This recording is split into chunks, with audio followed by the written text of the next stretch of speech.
Assalamualaikum warahmatullahi wabarakatuh. Bismillahirrahmanirrahim. Alhamdulillahirabbil alamin. Wassalatu wassalamu ala sayyidina Muhammadin wa ala alihi washabihi ajmain. Kali ini saya ingin menanggapi statement terbaru dari Al-Mukarram Al-Habib Idrus Romli yang semakin gokil saja ya. Katanya barang siapa yang tidak percaya dengan nasab Alawi maka berarti Islamnya tidak sempurna atau abal-abal. Aduh, yai. Saya jadi teringat dengan obrolan panjenengan waktu di pertemuan Banten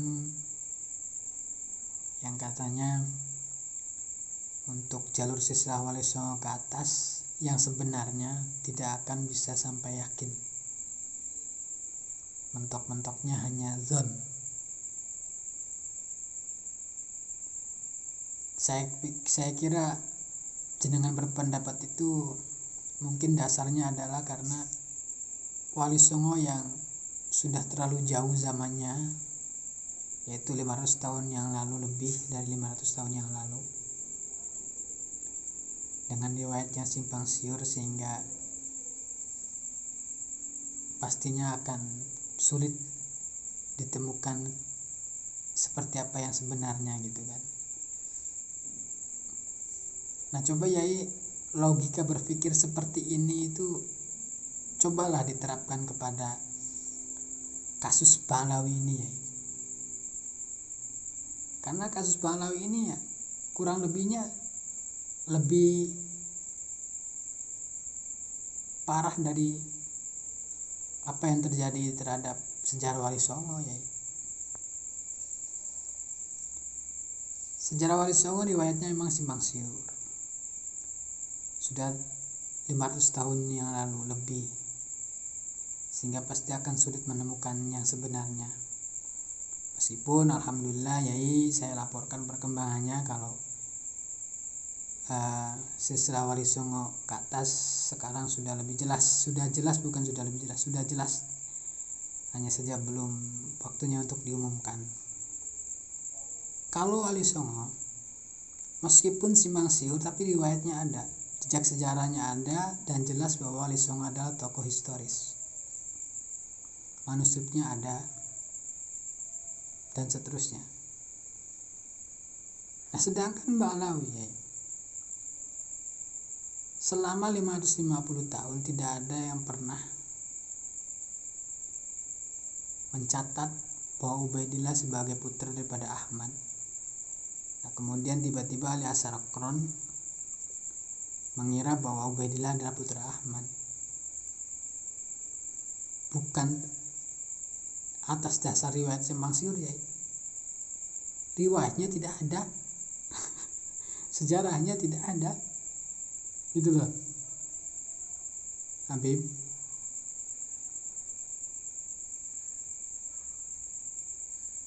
Selama 550 tahun yang konon katanya Ubaidillah adalah hujatul Islam, tapi satu ulama pun tidak ada yang pernah menyebutkan. Ketika Imam Ghazali disebut sebagai hujatul Islam, banyak ulama yang mengutip, yang berkomentar, yang mengomentari tentang beliau, yang menceritakan tentang beliau dan seterusnya.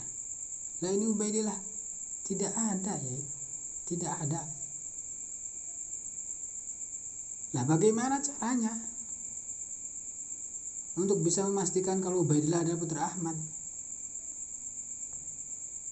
Coba ya kiaskan kepada Wali Songo. Misal Syekh Syarif Hidayatullah sudah lama tercatat punya putra, yang berputra itu ada 2, yang melanjutkan keturunan daripada Syekh Syarif Hidayatullah itu 2, Sultan Hasanuddin dan Pangeran Tajul Arifin atau Pangeran Pasarian. Lalu kemudian tiba-tiba di negara lain, suatu tempat yang tanpa ada dasar apapun mengaku bahwa nenek moyangnya adalah salah satu daripada putra Sunan Gunung Jati. Ini kan aneh. Ini kan aneh Habib, aneh. Itu loh. Nah, terus orang yang tidak percaya dengan perkataan dia ini yang menyatakan bahwa nenek moyangnya putra daripada Sunan Gunung Jati, kok terancam Islamnya menjadi abal-abal. Itu kan, ya Allah, ya, aduh, pripun. Bukan hanya itu, bukan hanya tidak ada di dalam historis ya, bukan hanya tidak terlacak di dalam kitab-kitab Tabaqat dan seterusnya. Tapi kasus Balawi ini juga mereka banyak berbohong. Coba ya sekali-kali tanggapi tentang kebohongan mereka. Ya mengakui tidak kalau mereka banyak berbohong. Coba baca kitab Ar-Raddul Jali ya. Di kitab Ar-Raddul Jali mereka banyak mengutip perkataan ulama yang sebetulnya ulama tidak pernah mengatakan hal itu. Coba komentari hal itu ya. Coba komentari itu. Jangan hanya doktrin gitu loh. Saya bukan orang yang sedang meragukan keilmuannya Imam Ibnu Hajar dan seterusnya ya. Tapi pada faktanya ya, tidak semua maqalah ulama itu pendapatnya dipakai. Banyak kok ya. Sekelas ulama mujtahid mutlak tapi pendapatnya tidak dipakai. Bahkan dari mazhab Imam Syafi'i sendiri juga terjadi. Contoh misalkan dalam Qaul Jadid Imam Syafi'i mengatakan bahwa tidak sunnah menambahi lafaz as-salatu khairum minan naum dalam azan pada salat subuh, pada waktu subuh. Ashabus Syafi'i tidak memakai itu ya. Dan sampai sekarang pun tidak dipakai pendapat Imam Syafi'i bahwa itu tidak sunnah. Nyatanya masih dibaca. Satu lagi pendapat Imam Syafi'i yang menyatakan bahwa waktu saat maghrib itu hanya beberapa menit saja gitu, mungkin setengah jam atau kurang dari setengah jam. Itu juga tidak dipakainya. Apakah Imam Syafi'i kurang alim? Lah, bukan seperti itu ya. Aduh, tidak seperti itu. Lebih jauh lagi, Sayyidah Aisyah berpendapat bahwa yang Isra Mi'raj Rasulullah SAW diisrokan oleh Allah itu hanya ruhnya saja, tidak dengan jasadnya. Apakah pendapat Sayyidah Aisyah ini dipakai? Sekelas sahabat istri Rasulullah, apakah pendapat ini dipakai? Kan tidak. Bahkan para ulama juga banyak ya yang istilahnya yang menyatakan bahwa pendapat-pendapatnya tidak bisa ditinggalkan dan bisa tidak dipakai karena mereka bukanlah sosok yang maksum, bukan sosok nabi yang maksum gitu loh. Terlebih lagi ya mengutip makolahnya Syekh Yusuf An-Nabhani yang menyatakan bahwa nasab Balawi itu sahih di seluruh zaman, disepakati di seluruh zaman. Lah ini mukhalif lil waqi' ya, ini tidak sesuai dengan fakta. Ini sembrono.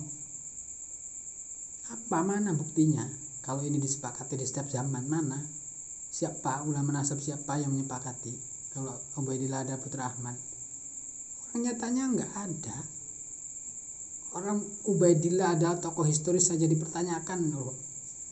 Bagaimana mungkin disepakati? Orang tidak pernah ada jejaknya, sejarahnya tidak pernah ada, bukti sejarahnya tidak pernah ada, kuburannya juga baru ada. Nah terus tiba-tiba menyatakan bahwa yang tidak percaya dengan hal demikian, dengan nasab Balawi yang kondisinya demikian, Islamnya abal-abal, ini aneh sekali, ini baku sekali, ini sempit sekali gitu loh ya. Ini sempit sekali, baku. Selain itu ya, nasab itu ada faktanya ya, bisa dicari. Nasab itu tidak seperti ilmu fikih. Di dalam ilmu fikih bisa ada perbedaan pendapat, misalkan ada ulama yang menyatakan bahwa kirik itu, anjing itu tidak najis. Ya maka kita sudah cukup kalau taklid kepada ulama yang berpendapat tersebut. Meskipun untuk kebenarannya, mana pendapat yang lebih baik, kirik itu najis, anjing itu najis atau tidak, ya Allah alam, hanya Allah yang tahu. Tapi kita mengambil pendapat bahwa anjing tidak najis dengan atas dasar ada ulama yang berpendapat demikian, ya cukup. Tapi kalau hal nasab itu berkaitan dengan fakta. Satu tambah satu ya sama dengan 2. Siapapun yang mengatakan sama dengan 3 ya itu salah. Gitu loh. Tali yang panjang, kita akan bisa mendeteksi tali itu tersambung atau tidak dengan pangkal utamanya. Untuk bisa mengetahui ya kita disusuri. Meskipun banyak orang mengatakan bahwa tali itu tersambung dengan pangkalnya, kalau faktanya putus ya putus ya. Itulah. Bagaimana coba logikanya, bagaimana berpikirnya coba. Cara menemukan kalau Ubaidillah itu adalah putra Ahmad tanpa ada jejak sejarah dan seterusnya, tanpa ada riwayat dan seterusnya, ini kan aneh. Aduh. Selain itu kan diperkuat lagi dengan tes DNA-nya yang melenceng gitu, tidak melewati Saudi dan ada di dalam peta migrasinya. Ini kan aneh. Kemudian gue tiba-tiba orang yang tidak percaya dengan sesuatu yang memang diragukan, secara faktanya memang diragukan, banyak bohongnya, kok terhukum gitu, terkena hukum Islamnya abal-abal. Aduh. Tolonglah ya itu loh. Ya mungkin sekian dari saya ya. Terima kasih. Habib Idrus Romli. Assalamualaikum warahmatullahi wabarakatuh.